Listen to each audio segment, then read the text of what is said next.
Just hold with me just for a little bit. I'm getting the live up and going. So, peace, peace, peace, family. Sister Victoria X here, and we are going to continue our reading of The Real Love by uh, Ava Muhammad. So, um, one second. So, if you all have not had the chance to tap in with us during our other times of reading, then I would ask that you go ahead and go to my YouTube. My YouTube is located inside of the link on my bio. If you go to sistervictoriax.com, scroll all the way down to the bottom and click the YouTube icon, you will be able to find chapters 1 through 10 on my YouTube. They're all uploaded on a playlist entitled Read Alongs. And so the next thing I want to say is that if you, the first thing I'm going to do is I'm going to read the actual chapter in Facebook. I'm looking this way because this is Instagram over here. Oh, we get you. What? Praise be to Allah. Wa alaikum salam. I got over my fear yesterday going live with Brother Ben X, so I'm a little bit, more confident today. But what I like to do is I like to read the actual words, read through the chapter first, and then I do my commentary at the end, just for those people that don't really care for my commentary and they're just here for the words that are inside of the chapter. Um, and so we're going to go ahead and get started on today. So today we are reading Real Love by Ava Muhammad, chapter 11. When is separation and divorce necessary? We read, we read in the Holy Quran that Allah God hates divorce. Nevertheless, He allows it.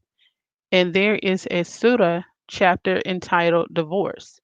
The root word for divorce means to divert and literally to separate.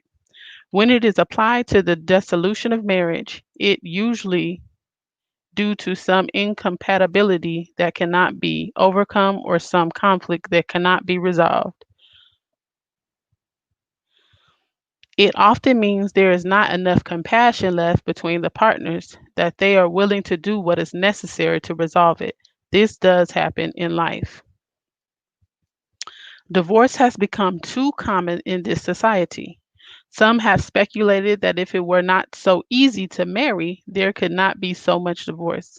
Many people end marriage over issues that could have been resolved. In some cases, it began as a minor disagreement or difference of opinion. In others, there is a loss of interest, boredom with the relationship. No time is spent together. No interests are shared beyond the producing children. There is no involvement, so nothing evolves. In a significant number of cases, there is an instance dislike or even hatred by the time marriage collapses. I'm sorry, there is an intense dislike or even hatred by the time marriage collapses. This has a terrible impact on children who can't comprehend the negative emotions of their parents. They love both their parents. It threatens the children's own self worth. I have heard divorced people comment much later that things could have worked out. They may have remarried and now wish they were still with the first spouse. Obviously, the breakup took place when people were angry and hurt or upset in some way. Baby, can you close the door and go downstairs, please, with daddy? Good morning. Go ahead and go downstairs with daddy, honey. Close the door with you. I mean, behind you.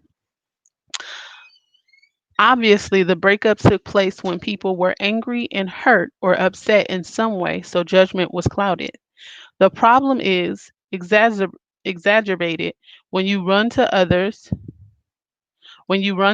outside the marriage for support and talk to others about the flaws and faults of your spouse, feeding your own anger and vindictiveness. When there is no resolution of the conflict, and on top of that, it is nourished by outsiders, the conflict takes on a life of its own and its negative energy affects others. One of the great causes of stress in a marriage is the disappointment when the anticipated fulfillment never comes. The vision held never manifests. Once the spouse becomes someone who will cause upset instead of giving comfort, a desire to escape takes root in the mind and begins to flourish. After that, all resources, mental, physical, and financial, are used to facilitate the escape. Money is used to rent an apartment somewhere or for travel to get away. The person who wants out objectives, okay, the person who wants out objects to investing in things like new furniture or moving into a larger home. They don't want to invest time and money in the marriage. This creates more conflict and tension. We all know or should know that anger can be very dangerous, and some experts say it is the most difficult aspect of the relationship to deal with. Anger is a powerful energy that can ruin a marriage because its destructive force has the capacity to do irreparable damage like a tornado or hurricane. Anger is worth studying. In fact, to ignore it is foolish because it can do just as much harm when it is repressed as it does when it is released. Anger has the effect of closing down all avenues to the resolution of conflict, and the object of anger responds the same way, so a wall is then formed. We have to find a way to vent without causing injury, and that is by focusing on the only source of peace, and that is God. And focusing on Him, we do not repress our anger. We let it fizzle out by giving ourselves the chance to see the cause of it more clearly. We may even perhaps change our attitude toward the person with whom we are upset. Divorce is in contradiction to the divine concept of marriage as set forth in Scripture. When you marry, you not only undertake faith to our spouse, but more importantly to God and to a sacred institution which He has ordained.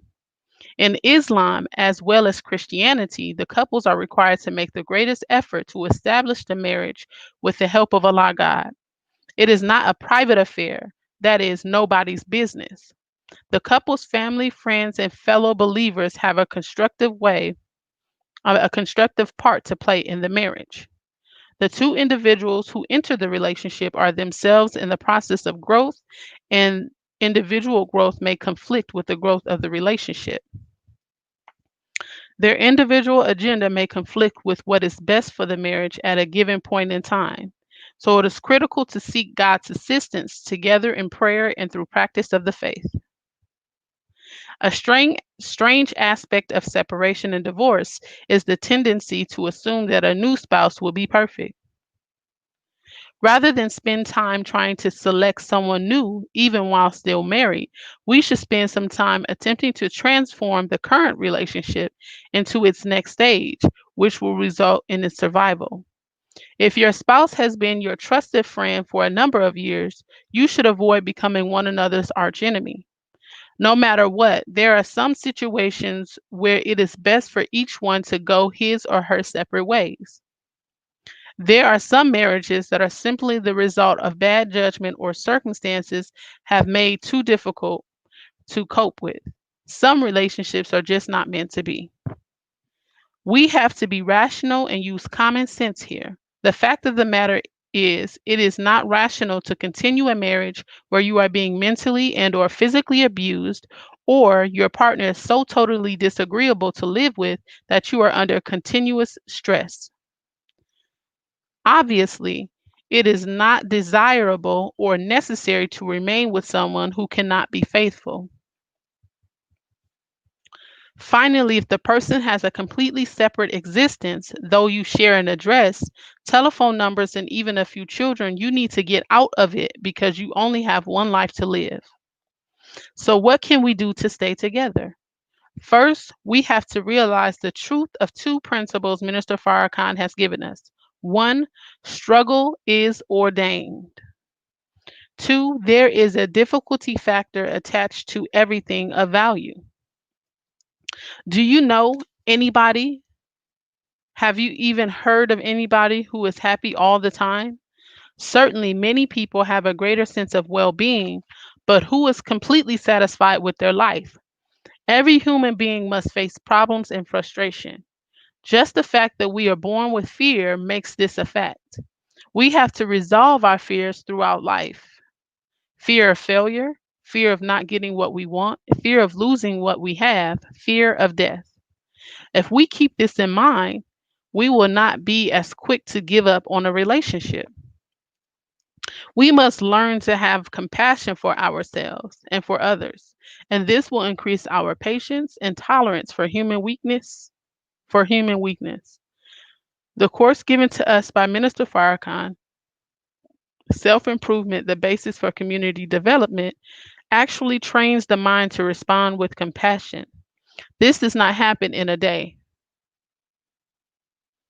This does not happen in a month or even a year.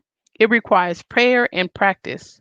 But after a while, when faced with opposition from our loved one, just a moment of reflection will generate the compassion needed to handle the situation properly.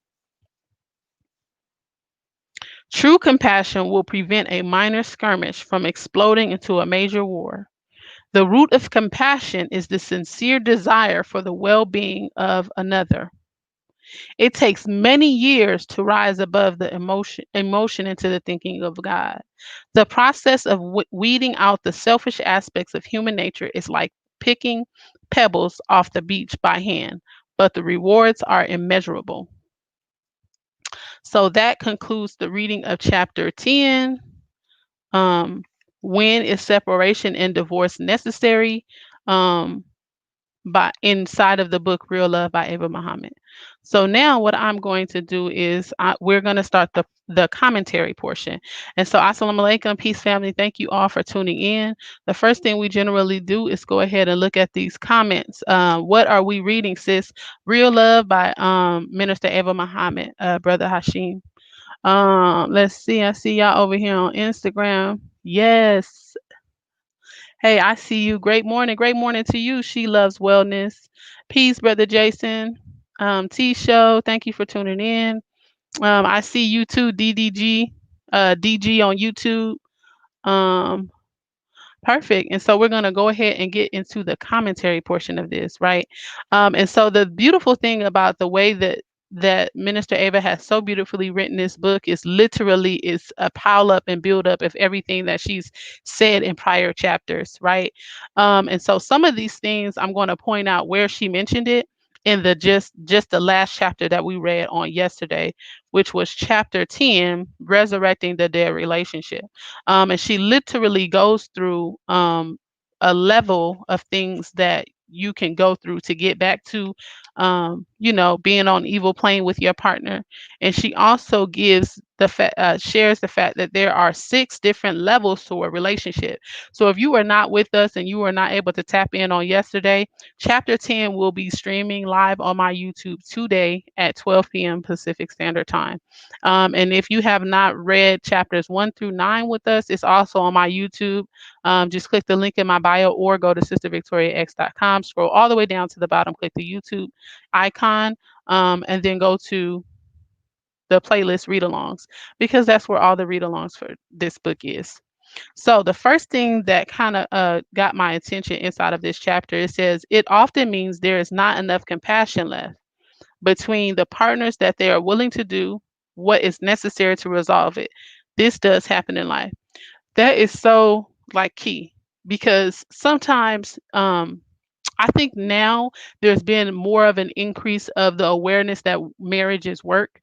But like long ago when a lot of us got married, it was almost this illusion that marriage was the pinnacle, and once you actually got married, the fun was supposed to start and our lives were supposed to start.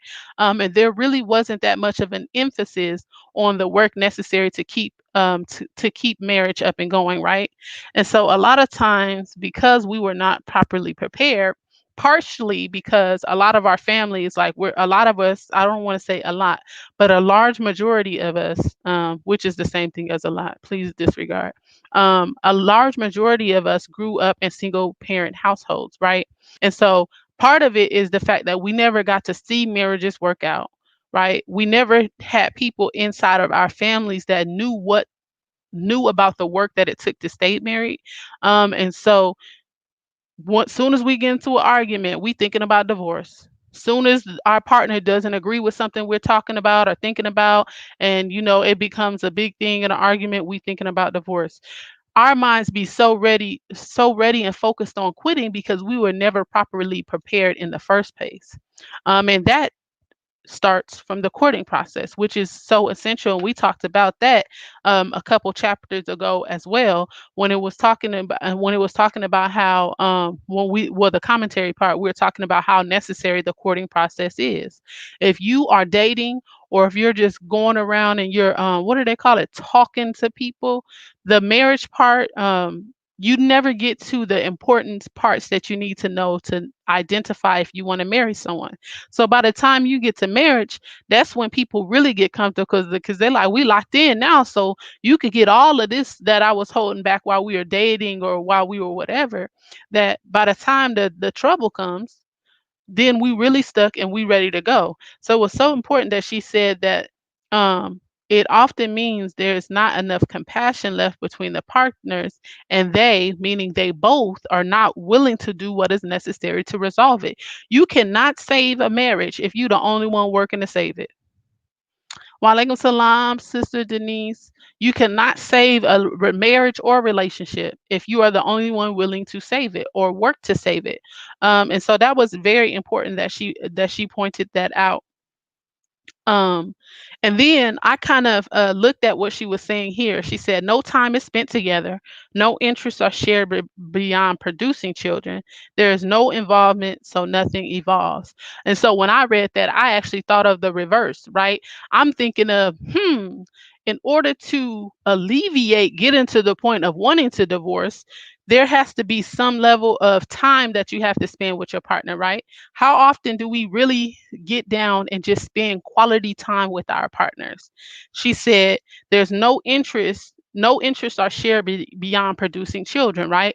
So we in it when it comes to the sex, right? We in it. That's, but outside of producing children, what interest do we really be having together, right? Your husband likes one thing, your wife likes another thing, and sometimes we get so caught up in what we like and don't like that we won't even compromise time to tap into what our spouse is like, right?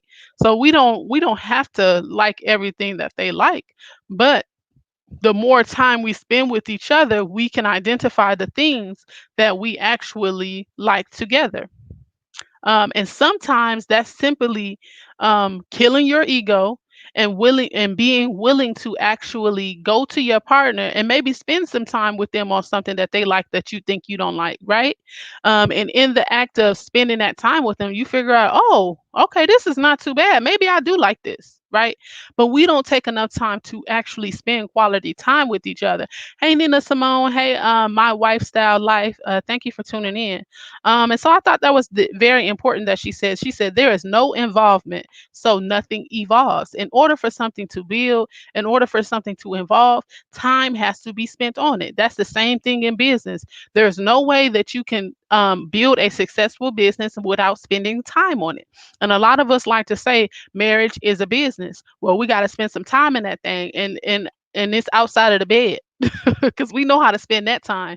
But it's the other time where, like they say that if you look at two couples in a restaurant, you can tell which one's dating and you can tell which one's married. Because the ones that are usually married, I mean, dating, they all giddy, good conversation, 3, 4 hours in, eating food off each other plate, just looking like they having a time of their lives.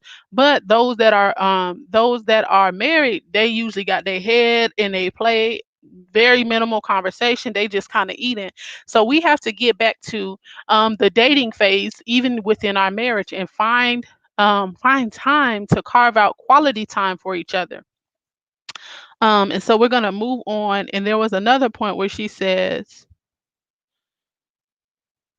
the problem is exacerbated. Now look, y'all know my pronunciation be on weak. Okay, so we going to look up this word, and I know what the word means in my head, right?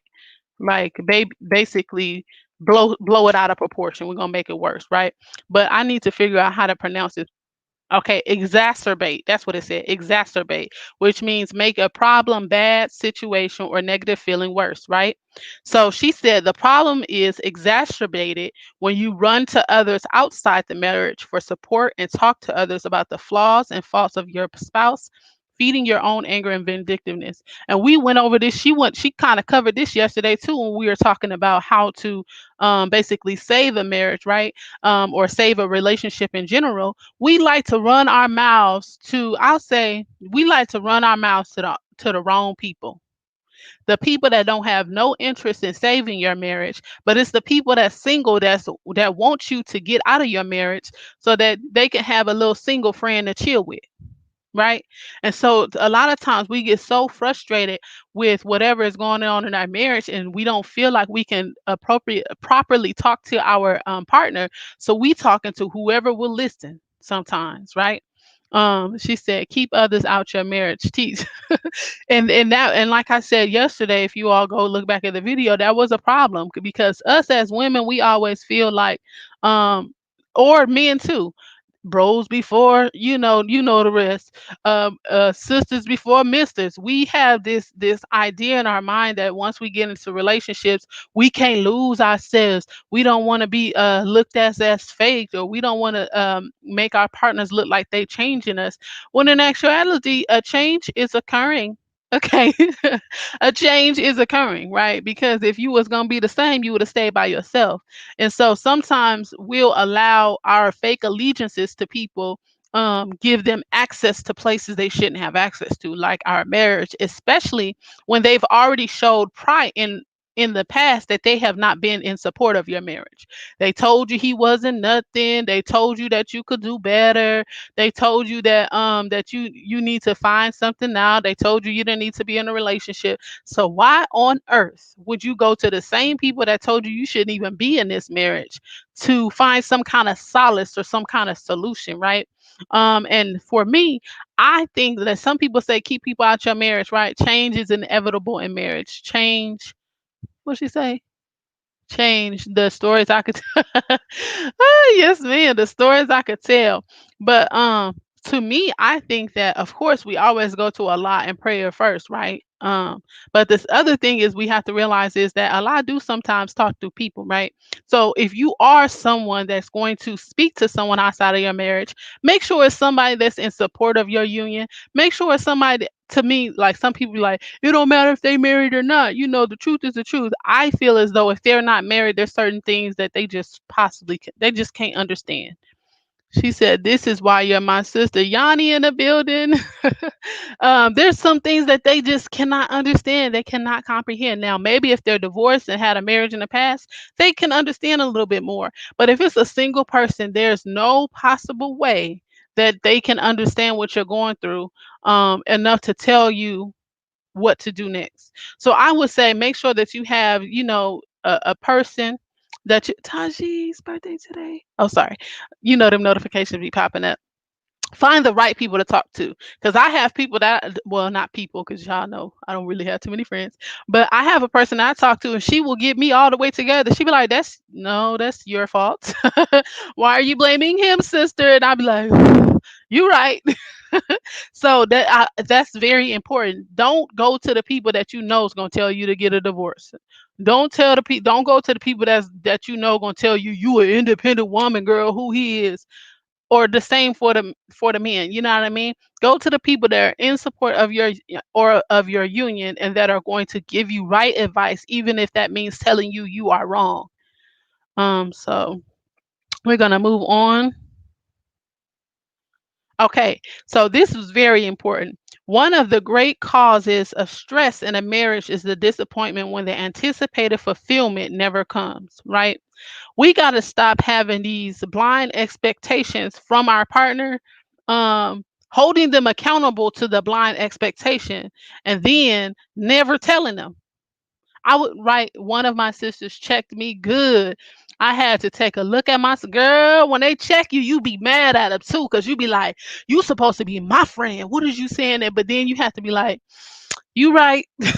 And we will easily take correction from a friend more than we will our spouse, which is a issue in itself. But if it's the right friend, it will benefit you and your spouse. But what she was saying here is that is a disappointment when that I was just talking to my husband about this morning, right? There's things in my head that I expect him to do, and there are things in his head that in my head that I'm sure that he might expect me to do, right? And then when they don't fulfill that expectation or that anticipation, we will literally hold them accountable. We will have an attitude about it. We will be mad about it. And then it's like you never even told them. Just like we will check them in a minute and tell them I can't read your mind, they can't read ours either. No matter how long we've been in a relationship together, reading minds is not a part of, is not like a common human trait. You know what I mean? Some people can read energy and see what your intentions are, but they cannot read your mind. So if you have not told them, right, then you are essentially moving yourself to divorce, because when the expectation is not filled, you going to feel away just in general. So she said, "No, ma'am, I was so grateful." And then she said, "I'm that friend." You sure are. And that's one of the friends that I keep around. We don't talk often, but when it's a time, it's a time. Like you want the truth or a yes man. Yes, yes, we need to get rid of them yes mans because they the fall of America. Um, Let me stop, y'all. And then so we're gonna go into the next thing. She said anger is a powerful energy that can ruin a marriage because its destructive force has the capacity to do irreparable damage like a tornado or hurricane. And then she says, ang- anger, in fact, to ignore it is foolish because it can do just as much harm when it is repressed as it does when it is released. Now, how many of y'all get that pain in your chest when you real upset? That's what it's talking about. We have to be able to express ourselves in a way that even if it's walking away and coming back later, anger, whether you express it or hold it in, is dangerous. Because when you're angry, all your logical mind is exited out the building.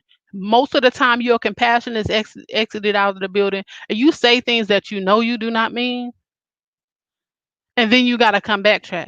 So that's what it's very important that we find ways to calm our anger, so that one, we can appropriately say the things that we need to say without saying things we're not meant to say, and then two, be able to calm down when we're not at that level to the point where it doesn't hurt our inside, holding in that pain.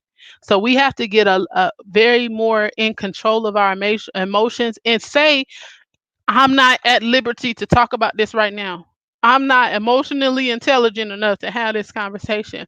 And then, if we're on the receiving end of that comment, we have to be okay with letting them walk away. We got to stop forcing each other into conversations we know we are not in the right emotional space to deal with. If your partner is erratic and they're saying, I don't want to talk about this right now, they don't want to talk about it right now. Why are we literally forcing them to be in a space? Thank you, Farmer Courtney, Sister Yashika. Y'all up in here today. Sister Muhammad, the midwife. Thank you all for tuning in. We have to not only be emotionally intelligent enough to say, I can't talk about this right now without saying something I might not. We can talk about this later, and receiving it, because we want the peace that we don't provide, right? We want the peace of being able to walk away from a conversation that we're too hot to handle, but we don't want to give the peace of allowing someone else to be able to walk away. So that's a two-edged fold, but we got to get that anger under control, people, because it's a physical pain that comes with anger, holding it in and pushing it out. Okay, and then she talks about, and I'm gonna wrap this up because my husband has work in a couple seconds, so I might just skip to the end. Oh, okay, this is important. She said, first we have to realize the truth of two principles. One, struggle is ordained, and two, there's a difficulty factor attached to everything of value. There was a point in time, I used to think that like, oh, we in a good spot. I want to stay here forever. You know how like when stuff in your marriage be real good, and it's like, oh yes, I love this. I don't want this ever to go away. But the truth of the matter is, if we really look at the reality of it, growth only comes from pain, right? Look, here it comes. So I'm gonna have to end this. But growth only comes from pain. And everything that's worth it, like she said, struggle is ordained, and there is a difficulty factor attached to everything of value. If it's always easy, then somebody lying. So I'm gonna end it on there because my husband has to get started working.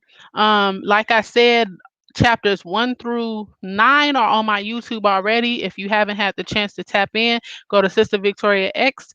Go scroll all the way down to the bottom, click the YouTube banner, and click the read along playlist. Chapter 10 will be streaming today at 12 p.m. I thank you all for tapping in with your sister. Text Healthy Hue, all caps, no space, to 77948 if you would like to get a notification when I do go live. Tomorrow we will be going into chapter 12. Is there a perfect couple? Whew, that's gonna be a revelation right there. So we're gonna go into chapter 12 tomorrow, and I thank you all for tapping in with your sister. As always, Cash App at the bottom to support me, Sister Victoria, dollar sign Sister Victoria X. And I will talk to you all later. Peace, family.